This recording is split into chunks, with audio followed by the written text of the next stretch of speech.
কোরআনের শাসন বাস্তবায়ন করা যাবে, ওই রকম পরিবেশ এখনো হয়নি। ইসলামপন্থীরা এক হলে এবার হয়তো ক্ষমতায় চলে যাবে। আমরা এই আকাঙ্ক্ষাকে সম্মান জানিয়েই এই জোট করেছি। যেখানেই যাচ্ছি মানুষ নতুন প্রজন্মের প্রতিনিধি হিসাবে মানুষ সাদরে গ্রহণ করছে। আমরা যখন ক্যান্টনমেন্টের গেটে ঢুকি তখন আমরা সংবাদ পাই যে শেখ হাসিনা দেশ থেকে পলায়ন করেছে। স্পষ্ট মনে পড়ে যে মির্জা ফখরুল সাহেব বারবারই নাহিদ ইসলামের নাম বলছিলেন যে নাহিদের সঙ্গে যোগাযোগ করো। আমরা যে কারাবরণ করেছি হেফাজতে ইসলামের কর্মীরা, এই ধরনের কারাবরণ বাংলাদেশে আর কেউ করেনি। আমাদের বাক স্বাধীনতা নষ্ট করেছে, দুর্নীতি করেছে, জুলুম করেছে। এই প্রত্যেকটা পদক্ষেপেই তো একটা পরিবর্তন অবশ্যই থাকবে। প্রতিটা পদক্ষেপে আমাকে জিজ্ঞাসা করে যে আপনি আল্লামা মামুনুল হক সাহেবের কি হন? তখন আমি বলি ভাগিনা। শুধু এই পরিচয়টার কারণে আমাকে তখন তারা মুক্তি দেয় না। নতুন বাংলাদেশে ইসলামী অঙ্গনের যেসব তরুণ আলেমদের এবং রাজনীতিবিদদের নিয়ে আলোচনা হয় তার মধ্যে মাওলানা ইহসানুল হক অন্যতম। তিনি বাংলাদেশ খেলাফতে মজলিসের কেন্দ্রীয় শুরা সদস্য হিসেবে দায়িত্ব পালন করছেন। একই সঙ্গে এই দলের ঢাকা মহানগর উত্তরের সহসভাপতি হিসেবে দায়িত্ব পালন করছেন। তিনি আসন্ন ত্রয়োদশ জাতীয় নির্বাচনে প্রার্থী হচ্ছেন গাজীপুর ৩ আসন থেকে। আমরা তার রাজনৈতিক জীবন, ছাত্র অবস্থায় রাজনীতি এবং এখনকার নির্বাচনী পরিক্রমা নিয়ে আলোচনা করব। দর্শকদেরকে স্বাগত জানাচ্ছি সময়ের সাক্ষাৎকারের এই পর্বে। ইনকিলাব মঞ্চের প্রতিষ্ঠাতা ওসমান হাদিকে নিয়ে, তার উপর তিনি গুলিবিদ্ধ হয়ে বর্তমানে মৃত্যুর সঙ্গে পাঞ্জা লড়ছেন। তো একজন রাজনীতিবিদ হিসেবে এবং সহকর্মী হিসেবে বিষয়টাকে আপনি কিভাবে দেখছেন? আমি মনে করি আমাদের সকলের জন্য, আমাদের পুরা জাতির জন্য একটি অশনি সংকেত, এবং এটা আমাদের কল্পনারও বাইরে এমন ঘটল। আমি এটাকে মনে করি যে এই জুলাই গণঅভ্যুত্থানের বিরোধী শক্তি, পরাজিত শক্তি, তাদের পক্ষ থেকেই এটা একটি বার্তা যেন আগামী নির্বাচনের একটি সুন্দর পরিবেশ না থাকে, সুন্দর পরিবেশ যেন নষ্ট হয়ে যায়, শান্তিপূর্ণ পরিবেশ, উৎসবমুখর পরিবেশ যেন না থাকে, এই জন্যই মূলত এই হামলাটি হয়েছে বলে মনে করি। একটা ব্যাপার নিয়ে খুব কথা হচ্ছে যে এই হামলার সঙ্গে পতিত স্বৈরাচার আওয়ামী লীগের এক ধরনের সংযোগ থাকতে পারে। আপনি কি এই ব্যাপারে আরেকটু স্পষ্ট করে বলবেন কিনা? আমিও এটাই মনে করি যে পতিত স্বৈরাচারের পক্ষের যে শক্তি, তাদের হাত থাকতে পারে বলেই আমি মনে করি। কারণ তারা কোনোভাবেই চাবে না যে তাদের ছাড়া একটি নির্বাচন সুন্দরভাবে বাংলাদেশে হয়ে যাক। এই জন্য এই নির্বাচনের পরিবেশকে বিনষ্ট করার জন্য তারা এটা করেছে বলে মনে করি। তার মানে কি এরকমটা হতে পারে যে নির্বাচনটা নিয়ে আমরা এক ধরনের শঙ্কা দেখছি এখন এই হাজির ঘটনার পর থেকে? এখনো নির্বাচনকে নিয়ে শঙ্কা আমি মনে করি না। এখনো মনে করি এটাই যে নির্বাচন যথাসময়ে সুন্দরভাবে হবে, এটাই আশা করি। নির্বাচনী রাজনীতি যেটা এখন বাংলাদেশে চলছে, মোটা দাগে দুটো জোট। বিএনপির একটা বলয় তৈরি হয়েছে, আরেকটা বলয় তৈরি হয়েছে জামায়াতকে কেন্দ্র করে বা নেতৃত্বে, যেটাই বলি আমরা। এখানে আপনাদের দল বাংলাদেশ খেলাফতে মজলিস যুক্ত হয়েছে। এইটা নিয়ে একটু বিতর্ক আছে এই জায়গা থেকে যে খেলাফত মজলিস তার আদর্শের জায়গা থেকে বরাবরই জামায়াতের বিরোধিতা করে আসছিল। বলা হচ্ছে এইটা শুধু নির্বাচনী সমঝোতা। তো এটা আসলে শুধু নির্বাচনের জন্য আপনারা কি তাহলে আদর্শ, মানে যেটা একদম মূল আপনাদের কথা এতদিন ধরে বলে আসছিলেন, তো সেইটাকে আপনারা জলাঞ্জলি দিচ্ছেন? বিষয়টা কি এরকম? না, মোটেই সেরকম না। আমরা আমাদের আদর্শের জায়গা জলাঞ্জলি দিইনি। দেশের পরিস্থিতি, রাজনৈতিক চাহিদা, প্রেক্ষাপটের কারণে জামায়াতের সঙ্গে আমাদের অতীতেও জোট হয়েছে। 2001-এ আমরা 4 দলীয় জোটের অংশ ছিলাম। 2001-এর সেই জোট হয়েছিল 1999। দেশের প্রয়োজনে, ইসলামের স্বার্থে আমরা এর আগেও জামায়াতের সঙ্গে জোটভুক্ত হয়েছিলাম। জোট হয়নি। আমরা আমাদের দলগুলো বারবার, শীর্ষ নেতৃবৃন্দ সকলেই পরিষ্কার বারবারই বলার চেষ্টা করেছেন যে আমরা আসন সমঝোতা করেছি। আমরা মনে করি যে আমরা তৃণমূলের চাহিদা রক্ষার জন্যই এই জোটটা করেছি। 5ই আগস্টের পরে তাদের মনে এরকম একটা আকাঙ্ক্ষা তৈরি হয়েছে যে ইসলামপন্থীরা এক হলে এবার হয়তো ক্ষমতায় চলে যাবে। আমরা এই আকাঙ্ক্ষাকে সম্মান জানিয়েই এই জোট করেছি। সমঝোতার কথা যেহেতু বলেছেনই, আমরা একটু দর্শকদেরকে জানাতে চাই যে আপনাদের সমঝোতাটা ঠিক এখন কোন অবস্থায় আছে? সমঝোতা হয়ে গেছে এরকম বলতে পারি কিনা, না হলে সেটা কতটুকু বাকি আছে এখনো? আনুষ্ঠানিক ঘোষণাটা শুধু হয়নি, আচ্ছা, তবে আমি মনে করি যে প্রায় হয়ে গেছে। বাকি আছে হলো আসন ভিত্তিক যে জোটের ঘোষণা বা সমঝোতার যে ঘোষণা, এই ঘোষণাটা বাকি আছে। সেক্ষেত্রে যদি একটা প্রশ্ন করি যে বাংলাদেশ খিলাফতে মজলিস ঠিক কতটা আসন পেতে পারে, একদম কনক্রিট করে না বলতে চাইলেও যদি আপনি একটু আমাদেরকে বা আমাদের দর্শকদেরকে জানান যে এতগুলো আসনের ব্যাপারে আমরা আলোচনা করছি, আলোচনার টেবিলে এতগুলো আসন নিয়ে কথা হচ্ছে, এরকম কোনো পূর্বাভাস বা আপনাদের দিক থেকে? আমাদের দৃষ্টিভঙ্গি হলো যে যে আসনে যাকে দিলে সেই আসনটা সহজে বের হয়ে আসবে এরকম কাউকেই দেয়া হোক, এটা হচ্ছে আমাদের বক্তব্য। সেক্ষেত্রে আমাদের চাহিদা তো অনেক থাকবে, এটাই স্বাভাবিক। তবে আমাদের দলের আমির আল্লামা মামুনুল হক সাহেবের চিন্তা ভাবনা হচ্ছে কিছুটা ছাড় দেওয়ার মাধ্যমে ঐক্যকে সংহত করা। 13 আসন থেকে মাওলানা মামুনুল হক নির্বাচন করছেন, এইটা কি একদম ফাইনাল হয়ে গেছে কিনা? আল্লামা মামুনুল হক সাহেব ঢাকা 13 থেকে করছেন, এটা মোটামুটি ফাইনাল।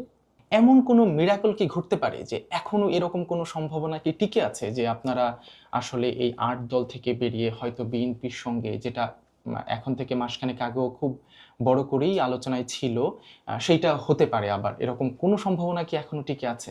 আমাদের 8 দলের এই জোটে অংশগ্রহণের আগে একটা লম্বা সময় পর্যন্ত বিএনপির সঙ্গে আমাদের জোটে যাওয়ার একটা ধারণা সকলের ছিল। সেটা হয়নি যে সকল কারণে, আমি সে ব্যাপারে একটু বলি। জি, নিশ্চয়ই। এই বিরোধটা আমরা মনে করতাম, আমরা বলার চেষ্টা করেছি যে এই বিরোধটা হলে ফেসিবাদ উপকৃত হবে। এই জন্য আমাদের একটা প্রচেষ্টা ছিল যে এটাকে কাছাকাছি রাখা, এটা কিন্তু সম্ভব হয়নি। আমাদের বিএনপির সঙ্গে জোটটা সম্ভব হয়নি। এছাড়াও আরও কিছু কারণ আছে। বিএনপি কিন্তু তাদের মিত্রদের সঙ্গে আলোচনা করে করে আগায় নেই। বিএনপি তাদের মতো করে ভূমিকা রেখেছে। জোট গঠনের, অন্যদেরকে সাথে নিয়ে চলার কোনো প্রচেষ্টা বিএনপির মধ্যে ছিল না। বিএনপি আমাদের বা অন্যদেরকে চেয়েছে, এটা সত্য, কিন্তু জোট আকারে না। তবে বাইরে একটা কথা প্রচলিত আছে, এটা আপনি অপোজ করতে পারেন চাইলে, সেটা হলো যে আসন সমঝোতার জায়গায় বিএনপির সঙ্গে আপনাদের সংখ্যাগত জায়গা থেকে যে আমরা এতটা চাই, ওনারা এতটা দিতে পারবেন না, এই জায়গা থেকেই আপনাদের মতবিরোধটা শুরু হয়েছে। এইটা একেবারে সম্পূর্ণ ভুল। এটা একটা কারণ যে তারা জোট করতে যাচ্ছে না, তারা আসন দিচ্ছে, কিছু আসন দিচ্ছে তাদের মতো করে। জি, এটা একটা সমস্যা। নির্বাচনী নীতিমালার একটা অংশ এটাও যে প্রতীক, জোট জি। প্রতীককে ব্যবহার করবে না। তো যার যার দল থেকে সেই প্রতীক ব্যবহার করতে হবে। অতএব এখন বিএনপির সঙ্গে যারা যাবে জি। সেভাবে বিএনপি থেকে উপকৃত হওয়ার সুযোগ কম। তারপর আরেকটি ব্যাপার হলো, যেটা আমি আগেও বললাম, সেটা হলো দেশব্যাপী সারা দেশের মানুষের মনের মধ্যে একটা আকাঙ্ক্ষা তৈরি হয়েছে যে এবার হয়তো যদি ইসলামপন্থীরা সবাই একত্রিত হয় ভালো জি। কিছু হবে। আমরা এমন হতে পারে যে আমরা সফল হলাম না, এমন হতে পারে। জি, বিএনপির সঙ্গে যদি আমরা যেতাম, সেইটা আমাদের জন্য আরও অনেক নিরাপদ যাত্রা হতো। আমরা যে আসনগুলো পেতাম প্রায় সবগুলি হয়তো বের হয়ে আসার মতো ছিল। এখন আমরা যে পথে হাঁটছি এটা একটা অনিশ্চিত, ঝুঁকিপূর্ণ। আমরা অবশ্যই তো এটা আশা করব, কিন্তু পাশাপাশি কিছুটা শঙ্কার জায়গাও রয়েছে। আমরা মনে করি যে বহির্বিশ্ব, আশপাশের দেশগুলো, এটা সর্বোচ্চ চেষ্টা থাকবে আমরা যেন এটা করতে না পারি। কিন্তু আমরা মনে করি যে দেশের মানুষের সমর্থন যেভাবে আগাচ্ছে, আমরা প্রত্যাশা করি যে এটা অনেক দূর যাবে। আপনি নির্বাচন করছেন গাজীপুর 3 আসন থেকে, আপনি নিজের ব্যাপারে কতটা আশাবাদী এটা একটু আমাদেরকে জানাবেন। আমি কতটা আশাবাদী বলতে গেলে সম্ভাবনা তো অবশ্যই দেখছি। জি, আমরা যেখানেই যাচ্ছি মানুষ, নতুন প্রজন্মের প্রতিনিধি হিসাবে মানুষ সাদরে গ্রহণ করছে, সমর্থন পাচ্ছি এবং আশা করি 8 দল থেকে যখন প্রার্থী ঘোষণা হবে এটা আরও অনেক ব্যাপক আকার ধারণ করবে। এক্ষেত্রে আমার ব্যক্তিগত, আমার নিজের একটা শঙ্কার জায়গা রয়েছে, সেটা হচ্ছে পেশি শক্তি ব্যবহারের একটা ভয় পাচ্ছি। প্রশাসন যদি সঠিকভাবে দায়িত্ব পালন করে, তাহলে আশা করব যে এই বিষয়টাও অল্প সময়ের মধ্যেই হয়তো ক্লিয়ার হয়ে যাবে। ৮ দলের যে জোট, এটা নিয়ে আপনি বলছেন যে আপনাদের নেতৃত্ব যেমন একমত, সমঝোতা করছেন, এবং প্রান্তিক লেভেলে যেসব কওমি অঙ্গনের মানুষ আছেন যারা পছন্দ করেন কওমি অঙ্গনকে, তারাও একমত, বা আপনি বলছেন তাদের অভিপ্রায়। কিন্তু আমরা একটু ভিন্ন দৃশ্য দেখি মাঝে মাঝে। যদি বলি যে কিছু মানে যাদেরকে আপনারা আকাবির বলছেন, এরকম অনেকেই আছেন যারা এই জোটের বিরুদ্ধে এখনো কথা বলে যাচ্ছেন, এখনো কথা বলছেন, জামাতকে নিয়ে তারা বলছেন, এই জোটের বিরুদ্ধে বলছেন। তাদেরকে আপনারা নিজেদের দিকে টানা বা তাদেরকে বোঝানো, এই প্রক্রিয়াটা আপনাদের মধ্যে আছে কিনা? আমি যে ব্যক্তিদের অভিপ্রায়ের কথা বলেছি, জি। এর দ্বারা আমার শুধু কওমি মাদ্রাসার বা কওমি অঙ্গন উদ্দেশ্য নয়, সারা দেশের ধর্মপ্রাণ মানুষ, জি। বিশাল জনগোষ্ঠী এরকম রয়েছে যারা আসলে কওমি অঙ্গনের না, বিশাল একটা জনগোষ্ঠী ইসলামপন্থী, যারা জি। ইসলামকে ভালোবাসে, যারা ইসলামের কল্যাণ বা ইসলামের বিজয়, ইসলামের অগ্রগতি দেখতে চায়। এই শ্রেণীটা আমি উদ্দেশ্য করেছি, শুধুমাত্র কওমি অঙ্গন এখানে উদ্দেশ্য না। আচ্ছা। কওমি অঙ্গনটা এই পুরা জনগোষ্ঠীর একটা অংশ। জি। আমি যাদের অভিপ্রায়ের কথা বললাম, যারা চায় যে ইসলামপন্থীরা একসাথে হোক, এটা শুধু কওমি অঙ্গন উদ্দেশ্য নয়, এটা গোটা বাংলাদেশের ধর্মপ্রাণ মানুষ বললে এটাকে হয়তো জি, ভালো হয়। ভালো হয়। আসলে এই প্রশ্নটা আপনি এর আগেও করলেন যে আমরা আদর্শ জলাঞ্জলি দিলাম কিনা, জি। এই জায়গা থেকেই ওনারা মূলত প্রশ্নটা করছে। সেক্ষেত্রে এই বিষয়টা অবশ্যই আমাদের মাথায় রয়েছে যে কোনোভাবেই আমরা আমাদের আদর্শের জায়গাটা যেন নষ্ট না করি, এ ব্যাপারে অবশ্যই আমরা সচেতন।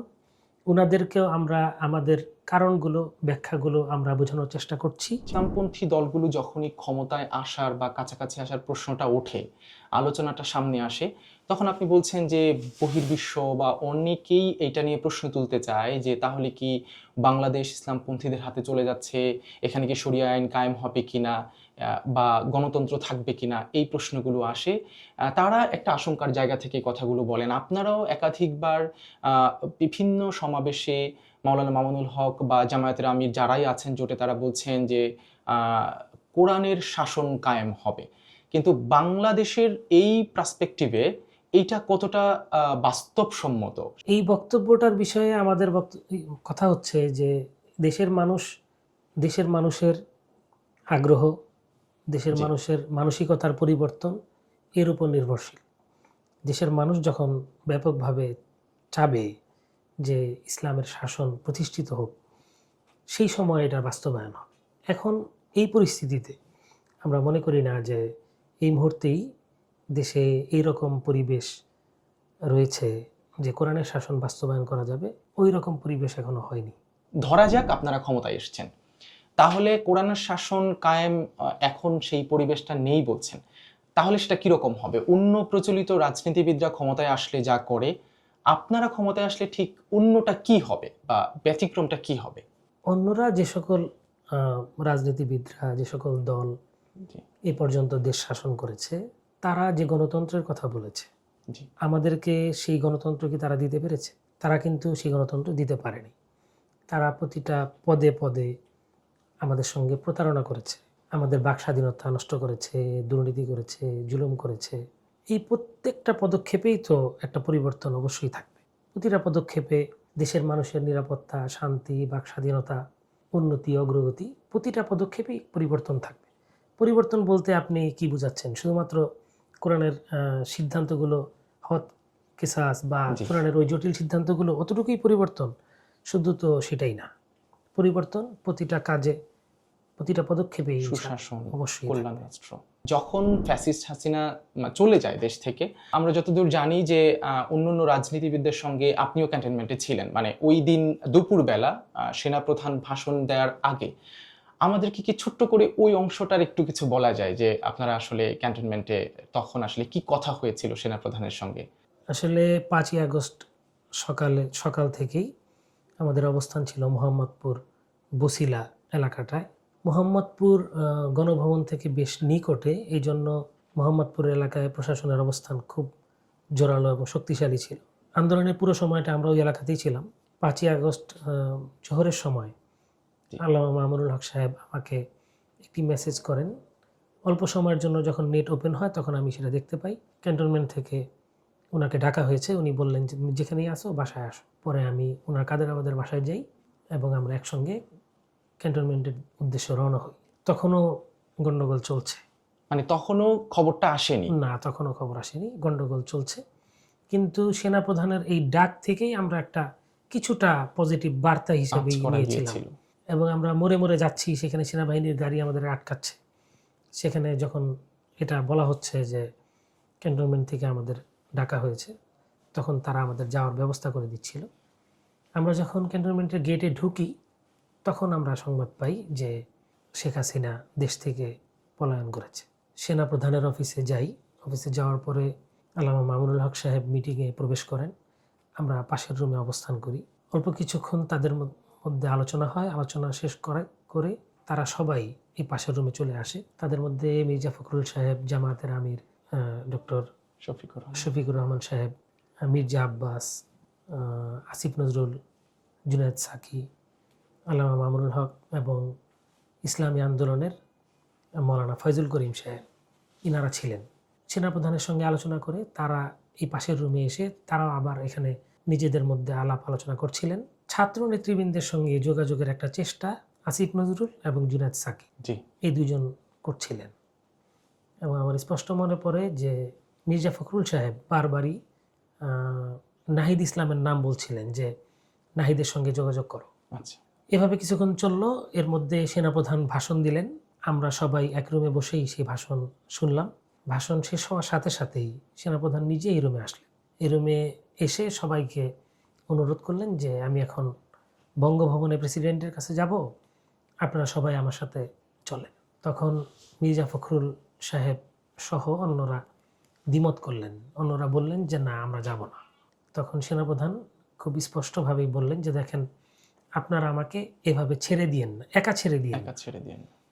এইটা যখন উনি শক্তভাবে বললেন যে আপনারা আমাকে একা ছেড়ে দিয়েন না, এভাবে যখন অনুরোধ করলেন, তখন সবাই পরামর্শ করে সিদ্ধান্ত নিলেন ঠিক আছে, তাহলে আমরাও যাই। দুইটা গাড়িতে সবাই বঙ্গভবনের উদ্দেশ্যে রওনা হয়। আপনিও ছিলেন সঙ্গে? না, আমরা ওই পর্যন্তই ছিলাম। আচ্ছা।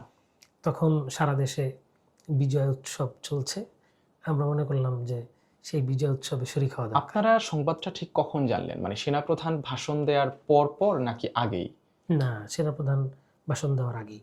মানে আপনারা ওই সেনাপ্রধানের ক্যান্টনমেন্টে ঢুকেই খবর পাই যে আপনি ফ্যাসিস্ট সরকারের সময় একাধিকবার কারাবরণ করেছেন। আমাদেরকে যদি ওই কারাগারের বা কারাবরণের একটা ছোট্ট অংশ, কোনো একটা অভিজ্ঞতা, সেটা তিক্ত হতে পারে বা অন্যরকম অনুভূতিও হতে পারে, সেটা যদি একটু শোনাতে চান। কারাগারের অভিজ্ঞতা সংক্ষেপে যদি বলি, তাহলে আমরা যে কারাবরণ করেছি, হেফাজতে ইসলামের কর্মীরা, এই ধরনের কারাবরণ বাংলাদেশে আর কেউ করেনি।